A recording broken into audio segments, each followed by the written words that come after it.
All right, welcome everyone.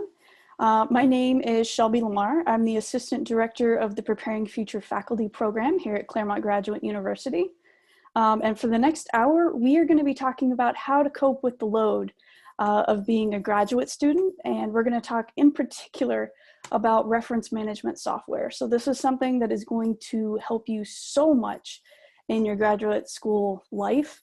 And I'm excited to get to talk to you about it today. So here's a few things to get us started real quick before I actually start giving you all of the information. So first, here's some basic guidelines for us to all kind of follow so we can get a good experience out of this. So first, please mute yourself while you're not speaking, just to prevent any of that background noise. Also, feel free to use the chat for discussion and questions as we go. I'm not going to address them until I'm actually done with my presentation, but I'm going to leave plenty of time for those questions and discussions. Also, if you want to ask questions anonymously, you can use private chat to me or my co-host, Crystal. Crystal is actually going to be watching the chat for me and point anything out as we go, and especially, so if you ask a question now, I can hopefully get that addressed at the end. Let's see. For technical assistance, also use the chat for help or try leaving and rejoining the meeting. That sometimes resets it.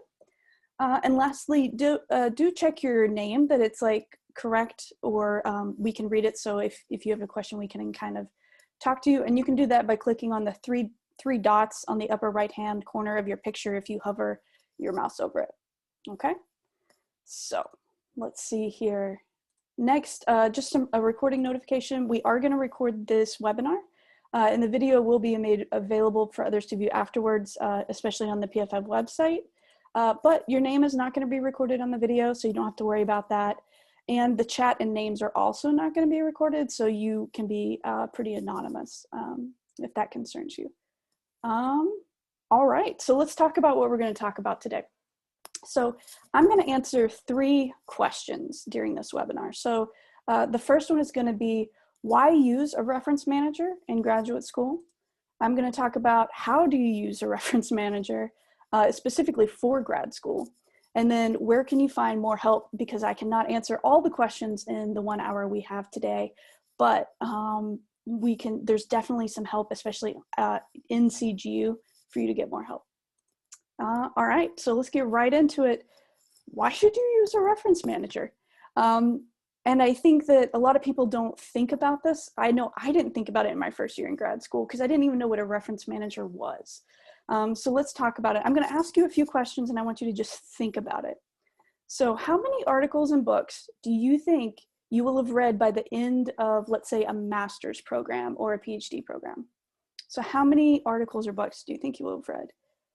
And so just to give a little bit of math real quick, if you have articles, say you're like in something like psychology.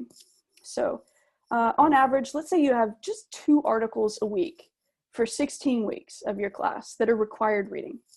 Then you have 3 classes a semester for 2 years. That's 384 articles of just required reading for your master's program. So and that's not even counting, like, did you write a paper and have to read a bunch of articles for your paper or a thesis or whatever else is going on? So how do you keep track of them all? How do you keep track of all the notes you wrote about all those articles and books, right? So usually people use index cards. That's the old school way, right? Some people use hard copy files, like print everything out, write down everything on it. Some people use files on their folders, file folders on their computer, and then that can get kind of messy. So thinking about the method you use, think about whichever method you have been using to keep track of all of your articles and books and notes. How quickly could you find your notes on a book you read 2 years ago? Just think about how long, if you have a book in mind, how long would it take you to find that? And then next question is, think about a particular author in your field, okay? How long would it take, or how easy would it be for you to find all the articles of theirs you have already read, okay? Because you want to use it for a paper. Or how easily could you find a quote from an author that you really liked last semester because you want to cite it in your paper? Now, I'm going to suggest If you think it's going to take you longer than about 10 seconds, you need a faster method. And a reference manager is what is going to help you. So that's my pitch for why you should use a reference manager. And I'm going to go into more details about those now, okay? So first, the reference management software where you put in all of your sources, keep track of your notes, use it for citations and bibliographies, really is an external memory source. So how in the world are you going to remember all those 384 articles or books that you've had to read in your head? I just don't think it's possible. I know for me it wasn't possible. Maybe you are, picture perfect memory, but for me, I just couldn't remember all of it. So an external memory is basically this database of everything that is culminating from your PhD and master's studies. So you're building a knowledge base that you can go back again and again when you're writing all of those papers, or when you're getting ready to write your master's thesis, or your qualifying exams, or your PhD dissertation. And I can't tell you how important it is to start early, especially in your first year. I mean, like, the sooner you start doing this, the better it's going to be for you down the line. And I can't emphasize that enough. So it's also going to reinforce your memory. So every time you open that and add more sources and stuff, you're going to see past books and articles you've read, and just kind of kick up your memory to show how you can build connections and stuff like that. So by the end of your master's or PhD program, you're going to have a massive body of knowledge that you can use anytime. So you can use it if you're going to go into the research field, you can continue to use it throughout your career. If you're going to be a consultant, it would be great even to go back and take a look at some of the articles that are key, so you can share those with your employer, right? Or back up something you're going to make a claim on. It's also good to back up your data. So most reference management software have a cloud backup and on your computer, so you do not lose all of your work. I can't emphasize the importance of that enough as well, because I have destroyed at least 2 computers in my lifetime by spilling stuff on them, which I try not to do that anymore, but I mean, that's life, right? So anyway, be aware that that is going to happen. You're going to lose your computer, you're going to drop it, you're going to break it. So just have that data backup. Really make sure that you don't lose 2 years worth of work, right? Again, it's going to help you build connections. So you're going to start to see the connections between ideas. And this is really where that innovative research is going to happen for you. So if you have somewhere you can go back and check, it's really going to help you start to connect ideas better than if you've got just a bunch of folders or index cards kind of floating around that you're not actually going back and interacting with anymore. And then it's also going to improve your speed. So like I was kind of saying a little bit earlier, like how quickly can you find things? That's really going to help when you're doing your research, when you're writing your paper, and when you're going to go back to try and find things later. So just a couple more things to think about when getting ready to use this kind of software is connections. So this software is really good at connecting ideas and stuff. So, you know, you can look up an author and see, okay, who are they citing? And you can build those web of information, like who's most important in your field, who do you really need to know and read all of their stuff, right? And topics. So you can sort everything by a topic. You want to know everything. I'm in religious studies, in the field of religious studies. So you want to know everything about, for instance, you know, the Bible in the 19th century. You can do that pretty easily. So anything you've read in the last 2 years, you need a paper now for that topic, you can go back and find it really quick. You can also sort by years and timelines. So you can go back and be like, okay, what's been written in the last 2 years on this topic? Because say you don't want to deal with something 20 years old, right? You can also timeline your stuff. So you can see, what did I find last week? And see your timeline of things you've collected over the past week, for instances. And then conversations. So what papers and articles are actually linked, because maybe they're actually having a conversation with each other. This is also really convenient to make sure you understand, like, okay, what were the 4 papers that were actually in response to this paper? That's going to let you write and research a lot cleaner and a lot neater, so you can keep track of those things. Finally, you know, search function, very basic. And reports. You can also create reports so you can make basically a PDF of everything on a topic that you've covered, and print that out if you want to take it somewhere away from your computer. So those are a few of the benefits. Just a couple more slides on the benefits because I can't emphasize this enough, is notes. So you can connect your notes to the actual sources, and I'll show you how to do this. But for instance, you always want to read like book reviews on a major book, so you can kind of see what the conversation is around it, and you can attach that to the source so you can always find it easy later. Quotations, you can attach videos of talks or presentations. You can take screenshots of blogs and automatically and save those, because that kind of information doesn't particularly stay in any one place on the web. And you can also save say you mark up a PDF and you want to keep that as well, you can keep those. And then finally, again, I can't emphasize how important speed is. Not like I'm saying go way too fast in your research, but if it takes you, 30 minutes to find something you're looking for, that's just not worth it, right?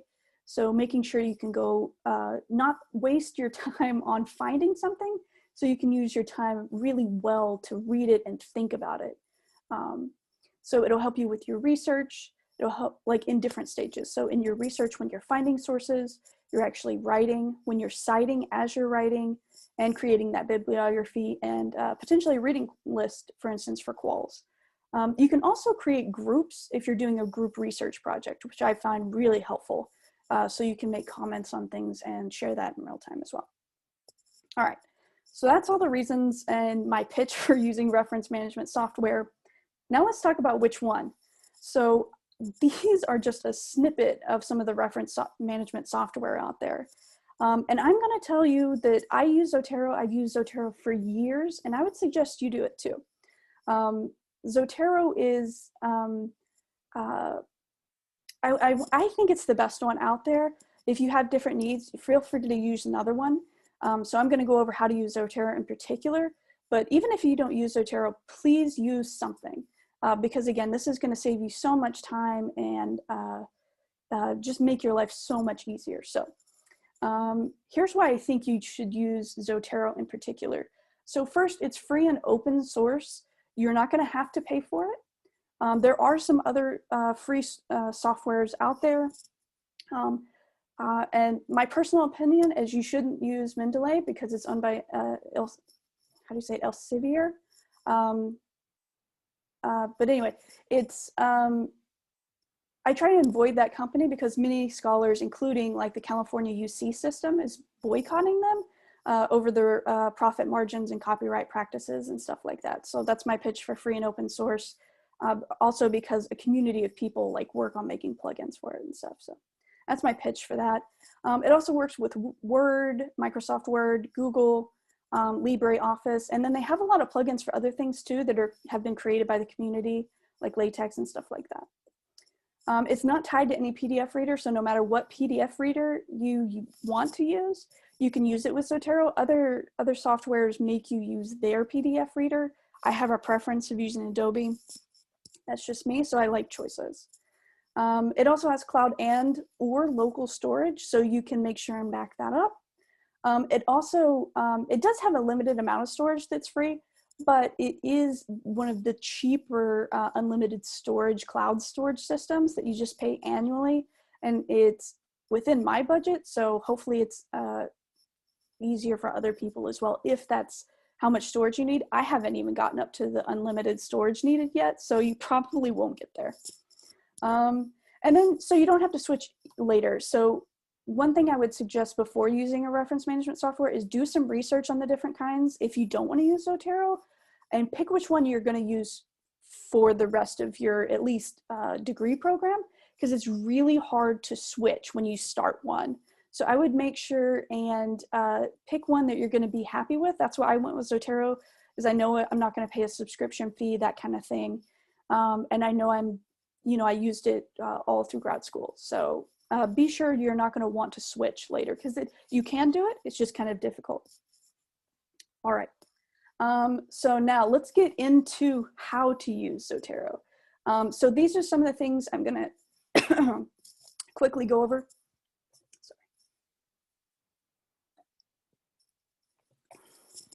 All right, how to use Zotero. So I'm gonna actually pull up my Zotero so you can see how I've done it.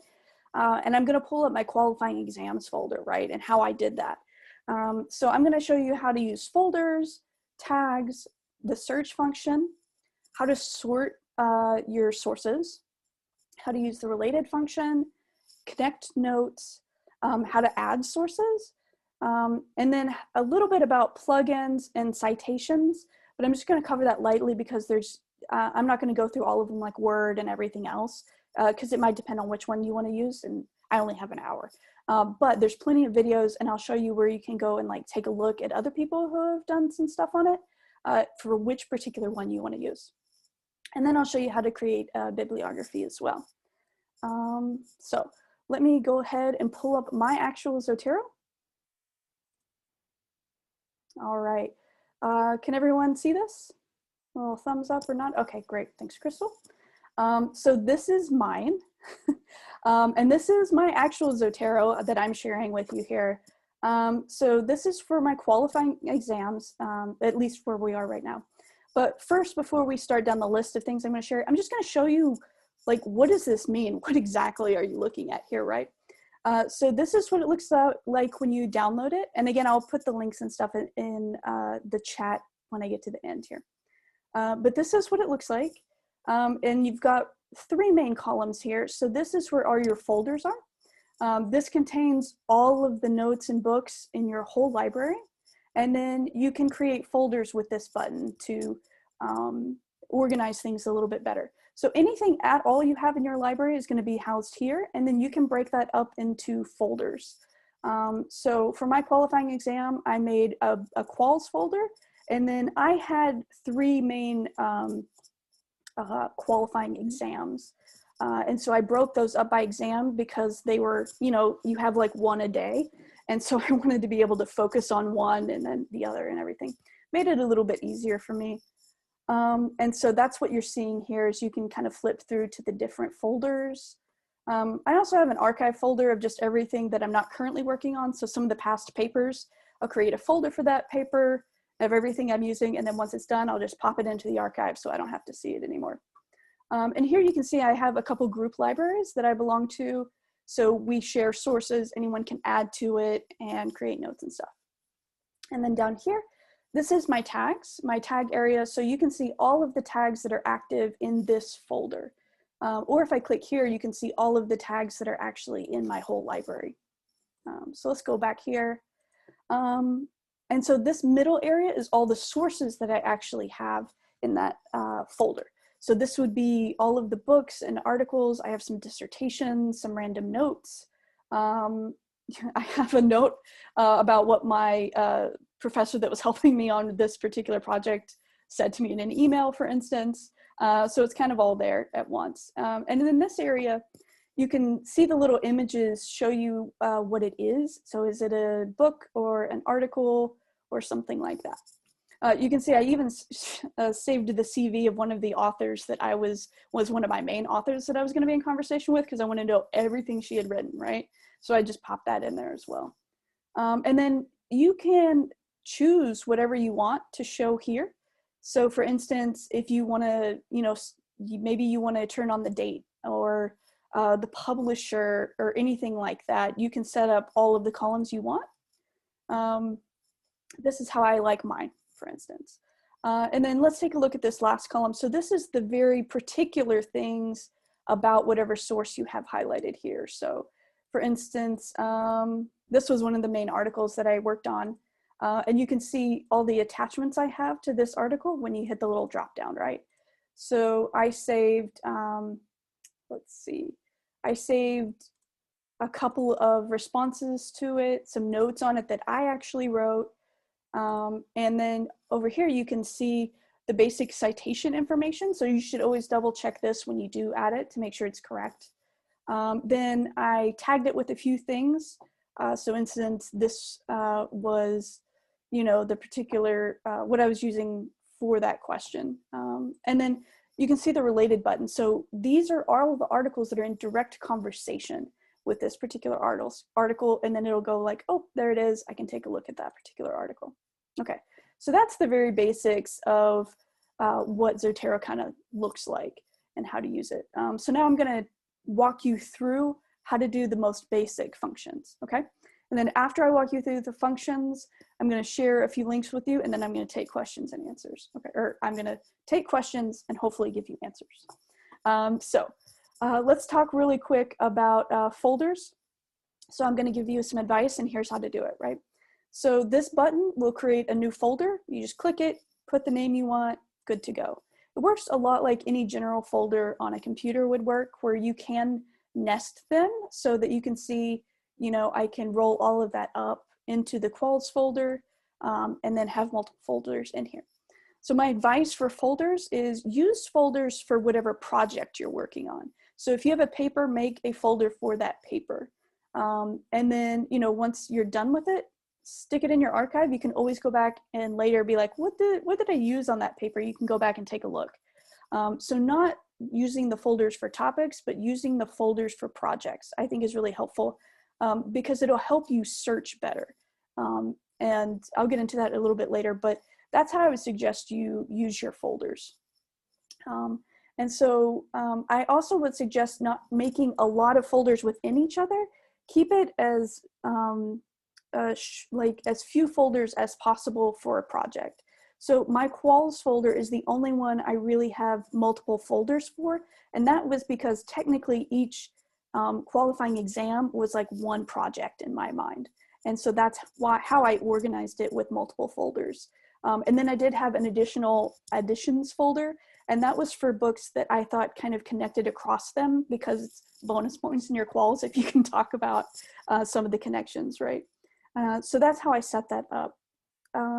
So now let's talk about tags. So if you don't use folders for your topics, what do you use tags for, right? You should use tags for two things, I would suggest. So the topics, and then I would use tags for marking the status of one of your sources.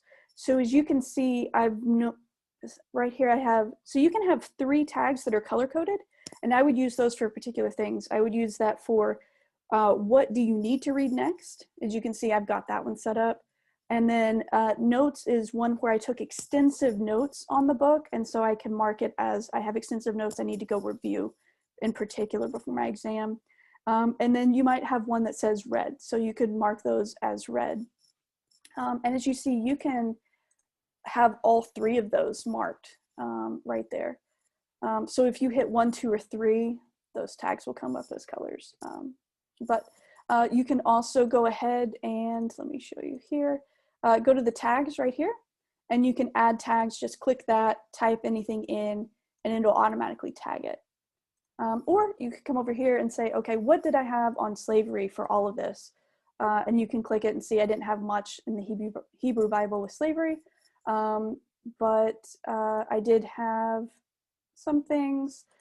This was one of the major questions I was working on, so I can pull up everything having to do with Ruth and Naomi's story in the Hebrew Bible exam I was going to take. All right, so that's a bit about tags. If you want to look at tags, if you go to My Library, you're going to see all of the tags you've made for your whole library. But if you click on a folder, you're going to limit to what's in that folder. So that's why I suggest working on folders and projects with tags. This is my method. This is just my suggestion on how you do it. Feel free to use something else, but this is really what worked for me. Let's see, moving on. So let's talk about search. Same thing. So if you're going to search here, you can drop down and search either by title, creator, year. You could do all fields and tags, or you can do everything. So you can even search your notes in here to find a particular quotation. That's what I mean. Like if I know like the beginning of a quote, but I don't know who said it, or if I know that I need a quote by a particular author, I can just search and it's super quick. So anything I've ever done in my graduate career, I could go back, well, not counting my first year because I didn't do it my first year, but anything you've done since then, you can pull up really quickly. And so depending on if I want to search my whole library, I would go to that folder, or if I just want to see everything here, I would quickly go to that folder. So hope that makes sense, so you can really get targeted in what you're looking for. Let's talk about sorting. This is something that was really important for me, especially for qualifying exams, because you want to talk about what authors are in conversation with each other on certain topics and everything. So this was really important to me. So one of the things you can do is click on this little bar here, and you can alphabetize it by author. So you can see, here was one of my major authors. So you can see, look at all of the, I mean, like, this was ridiculous, right? So I read everything she had pretty much written, but they gave me a really quick view of all of her stuff, right? I even looked at her dissertation. So really quick to sort those out like that. Or if you're looking for a particular title, you know, you can flip it so that everything is really quickly here. So you know, it depends on how you want to look for things. Or you can look at years, and, you know, I only went back to 1980, but most of my stuff was pretty recent because I wanted to stay up on the most recent things. If you're a historian, that might make some difference as well, right? Okay, so that's kind of the sort function. Now I want to show you how to add a source. And so I'm just going to show you how to do the manual addition and then kind of walk you through in general what it would be like to add using some of the plugins. So if you want to add a source, you go to the big plus button at the top. So click that, click whatever type you're wanting to add. So are you gonna, let's do a book, for instance. You click that and then it opens this up. So you can go ahead and type the title in, you know, the author, and you can switch this where it's full name or last name, first name. You can fill all this information in manually. But if you need to change the type, you can click here, and this is all of the different types of things, you know, newspaper article, podcast, TV broadcast, even web page. So you can click whichever one you want to have and work with, right? So that's how you would manually add, but there's also other options. You can click this and just pop in an ISBN and it will auto load all of that for you. Now you should always check that citation because sometimes it does get it wrong, but this will help it be a little bit faster. So you're not having to manually type everything in. And then I'm also going to, no, I'll show you in a second. So when you use some of the plugins, so for instance, if you use Microsoft Word plugin with Zotero, you're typing away on your paper and actually, let me go back on getting a source. Sorry, I'm getting ahead of myself. I get excited when I talk about this stuff because it helped me so much. But so say you opened up the library website, you found something you wanted to use, you would have, once you download the plugin, you would have a little button on your browser that would say add to Zotero. So you would click that button and it will download everything it can find about the book on your browser, and then it'll just pop it in here. So you would do the same thing. So you would hit that button, it would upload here, then you would go in and make sure you have all of this information. That's how I added most of my sources. So it works with the CGU library, it works with Google Scholar, JSTOR, all of that stuff. It'll even save a website or video.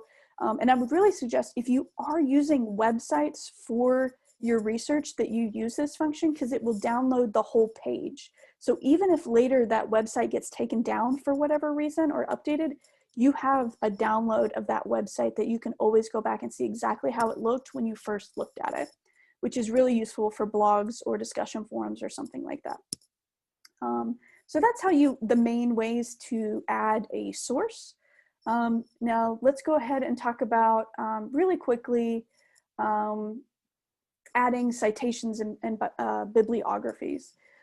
So for your citations, what you would do is download the plugin for Microsoft Word, and then when you open Microsoft Word, start typing, and then you'll see a Zotero button. You'll click that button and you'll have two options. You'll have the option to either add a citation or add your bibliography. So for me, I work in the humanities. I use Chicago style, and you can pick whichever style you want. They have APA, Chicago. I think there's like 40 plus different types of styles, so pick whichever one you want. But we use footnotes, right? So I click add citation, a little search bar comes up, and I type in either the author or the title and type that in. It'll pull up some results. I click the one I want, type the page number in, hit enter, and it creates a footnote. It numbers the footnote correctly. And say I keep writing and then I decide, wait, I need to add another footnote up above. I go up and do the same process. It'll renumber everything and use the correct citation style. It's really magical. It will save you so much time when you're writing. And then say you're done with your paper, you go to the bottom and you say, all right, I'm ready to add the bibliography of everything I cited in this paper. You can go to the top and hit the bibliography button. It will make it all, right, in the bibliography style you want. And again, always just double check real quick, but it will save you so much time and effort. You can also manually create a bibliography, and it saved me so much time for my qualifying exam lists. So this is something that took me a couple of months to work on, is getting all of the book lists for my qualifying exams. And again, I'm in humanities, so it might be different for some of the other fields, but I had, gosh, I think it was 120 books. And so I had to go back and forth in meetings and in email with my professors, like negotiating that book list, right? Or each of my book lists.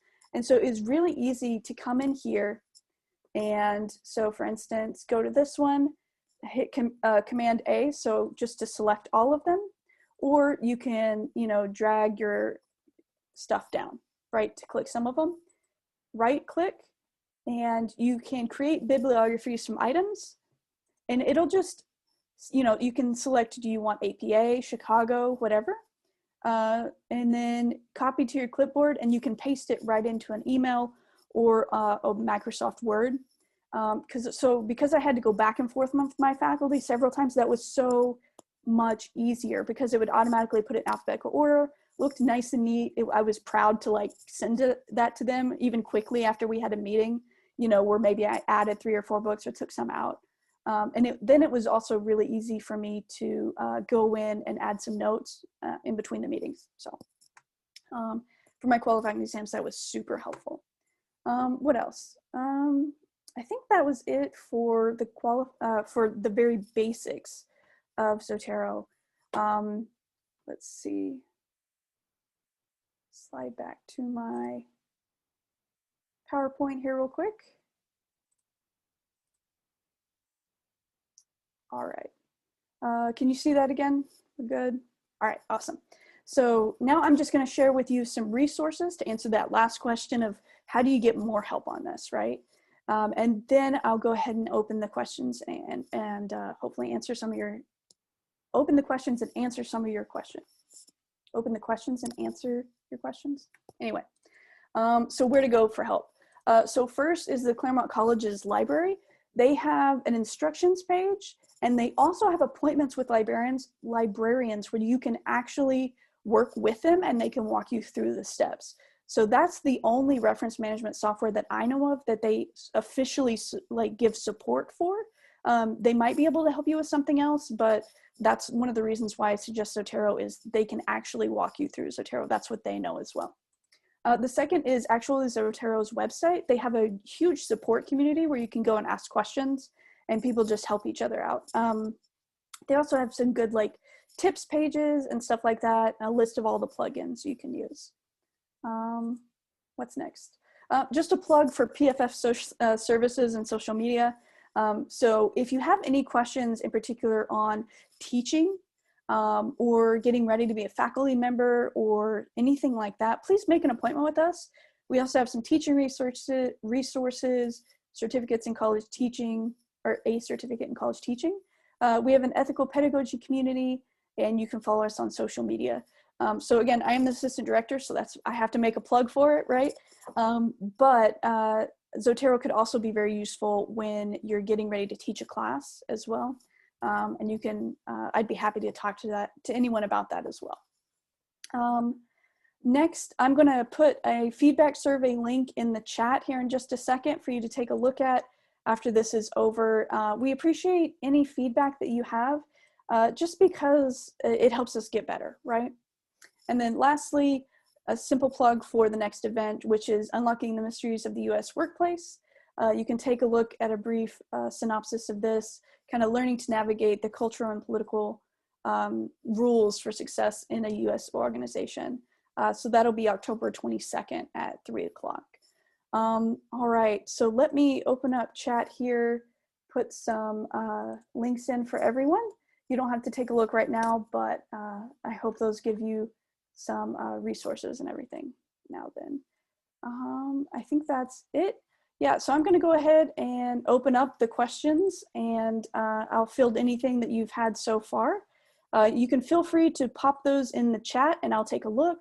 Or if I've missed something, Crystal can point it out to me. You can also unmute yourself if you want to ask a question, because I know with some of this stuff, it might be hard to type in a complicated answer or a complicated question. All right, any questions? Shelby, there's a couple questions that have come in. So I sent them to you private message, so you have them, but I can also read them out loud if you prefer.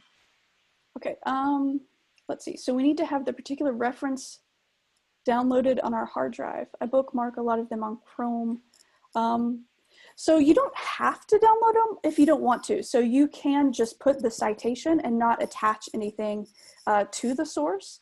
But I would suggest you go ahead and attach it, because those, when you just use the browser, it's really unstable. I've actually run into this problem a couple of times where I would bookmark something to go back to it, and then it's just gone. And I'm like, oh no, I'm never gonna find that again, right? I even use like the Wayback Machine to try and find it, you know, because it saves old websites and stuff. So you can totally save a source, just the citation, without attaching, you know, the actual paper or website to it. But I would suggest you use it, because it's so easy to just double click. The source opens right there. You don't have to go try and find it in another location. Is there anyone who could help us set up Zotero on our personal computer? Yes, absolutely. You can contact the librarians. So go to that link that I shared about the library, and they can totally just walk you through it. You know, especially using Zoom where you can share screen, they can walk you through it step by step. So they can totally help you out with that. Will librarians help us set up Zotero? Yes, so they can help you do that. They can help you, you know, set up which browser you want to use. I would suggest Chrome or Firefox for your browsers to use, just because they're really well integrated, but they can definitely help you with that. Is there specific notes you added to your library, or if you use this for all of your notes for all of your classes? So I added everything. So when I was taking coursework, I would set up a folder for the course, right? And then I would just add everything I read for that course. And I would add just a note, instead of attaching it to anything, I would just add a note and upload all of my notes for that course right there in Zotero, so it's all together. And you can take notes in Microsoft Word. You can take notes in a plain text document, or Zotero has a standalone note function that opens right in Zotero that's integrated. So you can use it there too. And so any like way you take notes, you know, if you prefer not to take notes on your computer and you want to take them by hand, you can always take a picture or like scan them and upload them to Zotero there. I can't tell you what it's like to have like an external brain dump where you know you're going to find everything at one place. It takes so much stress off of like, oh no, where were my class notes from 2015 on a particular topic? Like, because you will want to go back and take a look at those. And this is maybe a longer-winded answer to this question than I need to, but I can't tell you how much that helped me when I was making my book list to go back. And I would also upload the syllabus. I would take a look at all the syllabi from the classes I had taken to start creating my book list. It didn't, you know, I didn't pull everything and everything wasn't related, but it got me started on building my own book list. And that was super helpful to just, you know, have all of those classes laid out. Like I would go through all of my classes on Islam and take a look at all of those syllabi, super helpful. I also have a folder for syllabi in general, of courses I will want to teach in the future. So I have a list of syllabi that I've ever come across that I thought, oh, this is good. So just a side note of how that can be used when you go to teach later as well. Okay, let's see. How can we get the Zotero plugin for our browser? So that is one of the links I shared, I believe. So you can go to Zotero's website and click support, and they have, or the start page as well. They have a list of all of the plugins you could ever want for all of those functions. So it's really easy to download and get going on that. Do you automatically transfer info into Zotero from your search engine? I tried this, but then I got stuck. So It does. So the plugins do automatically pull things from your browser. So you can't, so to do that, you actually have to search for a particular thing you're looking for and click on it. And then once you click it, it will download it. Now, a couple caveats. You have to have Zotero up and running for it to save it to Zotero, just because the application has to be open on your computer so that your browser can connect to it and upload it. And then I don't know what particular problems you were having, but it should automatically just upload right to your Zotero. And then, so I get both the options. I could cite in Zotero without download or upload on its cloud. I'm not quite sure about that question. So, but to talk a little bit more about the cloud. So you download the application to your computer. You don't have to, but this is what I would suggest. And then all of those files are saved on your computer. And Zotero syncs with the Zotero cloud, right? So if you ever find yourself on so say you forgot your computer at home and you're working from the library, you can pull up Zotero's website, log in, and see all of your stuff on their website in their mobile browser window. So it's always backed up there in case something happens to your computer, you're not going to lose it. Now you can just use the online version, but it doesn't work with the citations with Word and stuff like that as easily. It takes a couple more steps to have that integration. So I would suggest you do both. But you can just use it on your computer or just use it on the cloud. I would just suggest using both just for backup because I'm now paranoid about all the computers I've broken. Let's see. Yes, syllabi are very useful, absolutely. Okay, any other questions about how to use this? I expected quite a few questions and I'm happy to run anyone through how to, use something in more detail as well.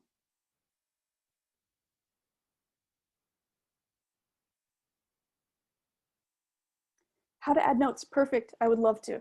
Okay, so let me pull up my screen here again. How to use notes. So this is one of my favorite things to use is how to use notes, right? So it's so useful. So for instance, let's take a look at this particular thing here. So I don't have anything attached to this one. So say I want to use a note here. So there's several ways to do it. So the easiest way is just to click on this button and say new child note. And then I'll show you how to use the other one. You add a child note and then bam, that's it. You can, so the first line I would suggest you make it the title. So notes or quote or whatever you're going to use, and then just start typing, right? Automatically saves it as you go. You can still undo if you need to or whatever. But that is the easiest way to, take notes. Sometimes when I would be reading, I would just have this up on my computer. I'm reading the actual book as I go, and then I would just type my notes in. That's the easiest way to take a note on a source, for instance. Now, you can have multiple ones, depending on how you take notes. So you can add as many child notes as you want to the source. So maybe there's a particular quote you want to emphasize or something like that. If you don't want to use the included note function, you can go ahead and attach something. So you can attach a stored copy of a file, and it would just bring up, I don't know, whatever, say that you had, this is a screenshot, but say you had a note for something, you would just do that, open it, and it attaches, right? So you can take your notes in whatever way you would like, and then just upload it, right? So it's working with that one. Now you can also, I'm gonna go ahead and delete this so this doesn't remain here. Move those to the trash. Oh, it has a trash function too in case you unintentionally delete something. Very useful. So let's say I want to add a standalone note. Maybe I had a meeting with my professor and I want to remember exactly what we talked about. I would keep these in here too, right? So let's say advisor, can't spell, advisor conversation for 12/3/15, right? I would date it and say what the advisor was or who that was and type your notes right in. You can also use this for other things. Sometimes I start my outline in a note just because I'm here thinking about things before I actually transfer it to Word to start typing it out.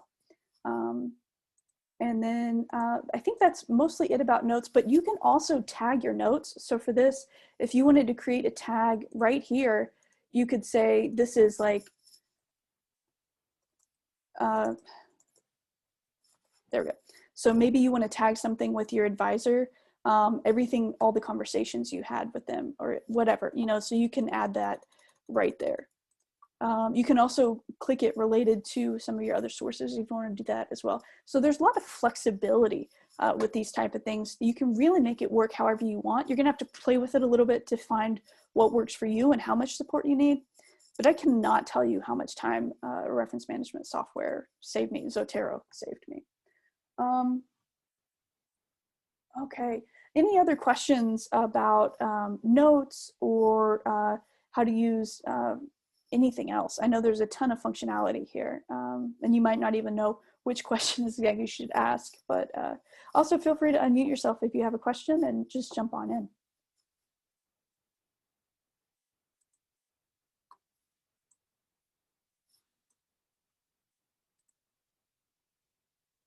No other questions? I covered it really well then.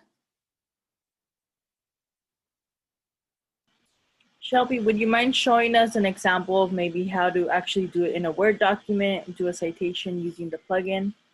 Yeah, absolutely. Let me pull up my Word here. I'm gonna look at my other screen real quick. Just let me open it. All right. Here we go. That is a great question, Crystal. So here's a Word document. And so if I wanted to, oh, there we go, type something out and I was like, okay, I need to add the source for this now. You can see Zotero is plugged in right here into my Word document. Just click that. And now you can see the two buttons. You would have add citation or add or edit bibliography. Let's see. Let's add this one. So I don't think you can see the pop-up. Let me see. Yeah, no, we can't see it. You can't see it. Okay, let me switch to the pop-up. So here you go. I know it looks, I don't know if how that looks on your end, but this is the little pop-up that opens for Zotero. So if I want to just search for something, there we go. And then I don't know if you can see the drop down, but it gave me 4 choices. So I'm just going to click one, and then I just simply add the page number 23. Oh, sorry. I think I added an intended comma there. Shouldn't have been. Let's try it again. There, and then page 23 automatically pops it in, and that closes. Now I'm going to go ahead and share what it looks like on the Word document again.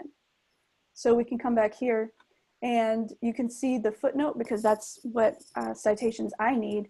But when you scroll to the bottom, it's automatically set up as it would be for a footnote, right? And then say I'm like, okay, I'm ready to do the bibliography now.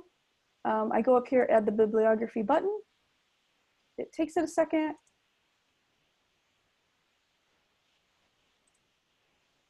And then, so it would automatically add it as an alphabetized list and everything, depending on whatever citation style you use. So for mine, this is how it would look in Chicago, right? And it would list that all out. And you can see it's really accurate if your citation stuff, if you check your citations, yeah.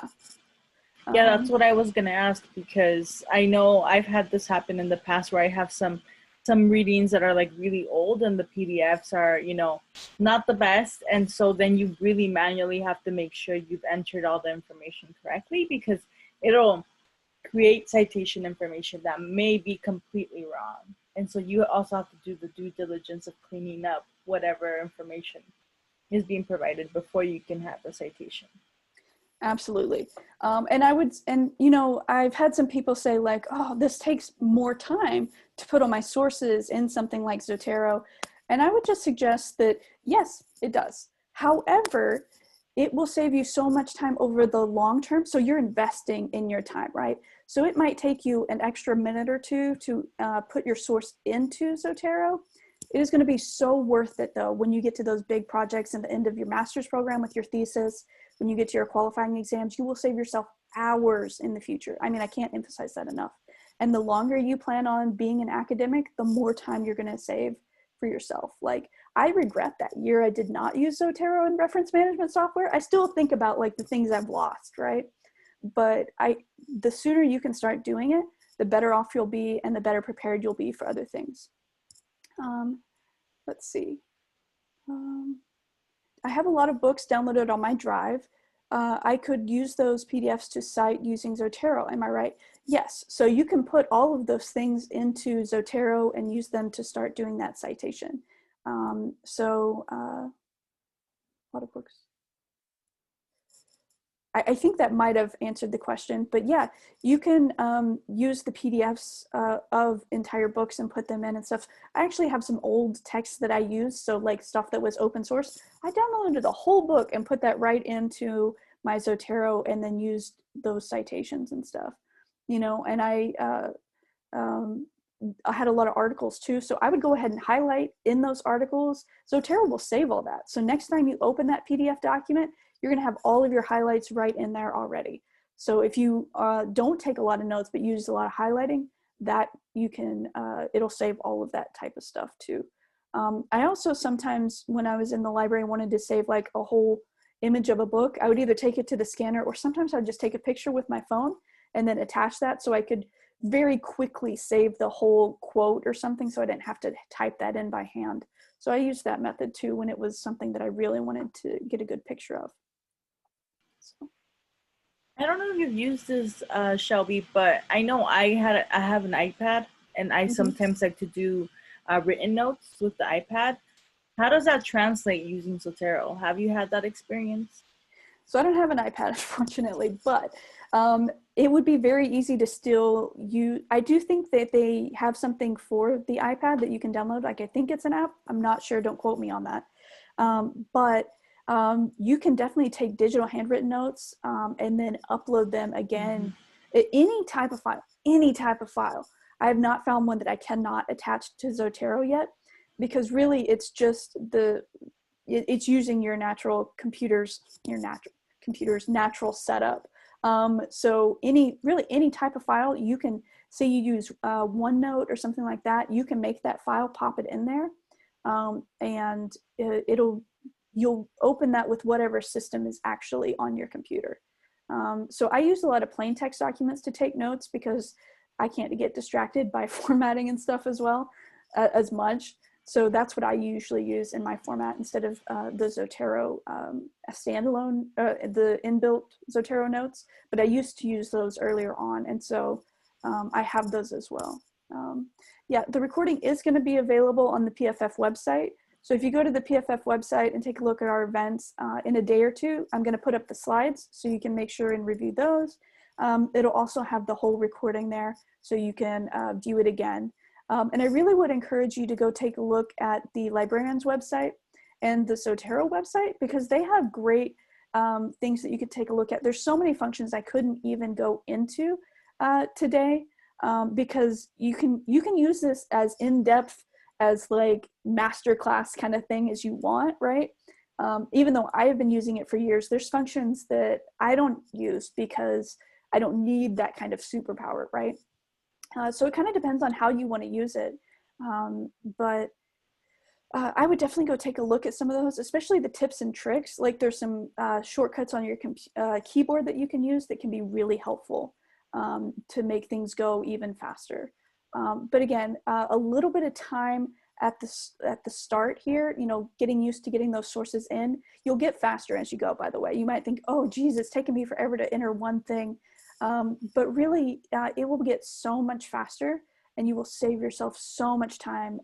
And not only save yourself time, you're going to make better connections in your brain when you have it all where you can see it. And that means you're going to make better research papers, and you're going to do better research in the long run as well. All right, so it's 12:56. If anyone has any more questions, you're welcome to ask. But that is kind of the official wrap up. I'm going to go ahead and put in all of the links again, just so you all can see them. So these are the links to the survey, Zotero's website where you can actually download it, our upcoming events for PFF and how to make an appointment.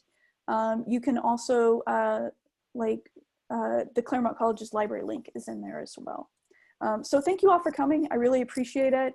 I enjoy talking to this kind of stuff with people because it's one of those things when you know it helped you so much, you just want to tell everyone else about it so that you get the same kind of benefit. So thank you for being here, and hopefully I'll see you again next semester. I'll probably do another webinar for everyone. So in the survey, let me know what you want to talk about, right? Do you want to talk about how to become a faculty member or some other research-based things? Again, I love talking to everyone, and thank you all for your time.